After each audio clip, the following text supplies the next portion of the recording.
Στο τζάκι μπρος φυσάει μαμάκα, άναψε, φούντωσε χρυσή μου θράκα. Θα έρθει ο καλός μπαμπάς, θα έρθει κοντά μας να ξεκουραστεί. Πλάι στη φωτιά θα ζεσταθεί και μια ιστορία θα μας πει. Για τον τρονό, τον βασιλιά και για τα χρόνια τα παλιά. Απόψε η παγωνιά είναι τόση, Θεούλη μου, μη μας κρυώσει. Καθώς ντυμένος με παλιά ρούχα γυρίζει από τη δουλειά, στο τζάκι μπρος φυσάει η μαμάκα, άναψε, φούντωσε, καημένη σράκα. Λοιπόν, στο τζάκι μπρος φυσάει η μαμάκα. Μάμα, τι είναι αυτό? Αχ, μ' άκουσες, μαθαίνω μερικά τραγουδάκια για να τα λέω στο μωράκι μας. Σε 4 μήνες? Γιαγιά είμαι το Ρίτα μου, πρέπει να το έχω έτοιμο το ρεπερτόριό μου.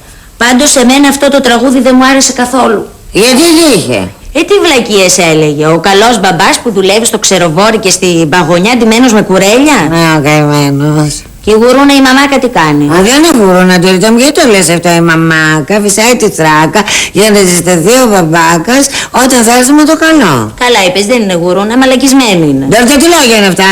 Άσε που το παιδί μου θα μου το κάνεις και βασιλικό. Άκου εκεί ο τρανός μας βασιλιάς. Τόσο με αυτή τη φράση έτσι κι αλλιώς και σκοπό να την κόψω. Πάντως έχω μάθει κι άλλα τραγουδάκια. Όπως?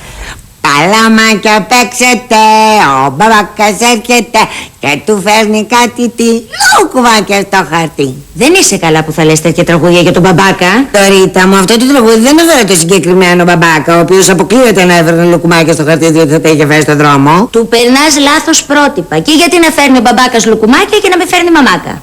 Ωραία. Θα του λέω το μανάβι που δεν έχει ούτε μπαμπάκα ούτε μαμάκα, εντάξει? Λοιπόν, ο μανάβης μας περνάει, χόρτα δροσερά πουλάει. Κόκκινα έχω ραπανάκια, καταπράσινα μπουράκια. Έχω ζάχαρη, ντομάτες, βαρουσιώτικες πατάτες. Ω μανάβη!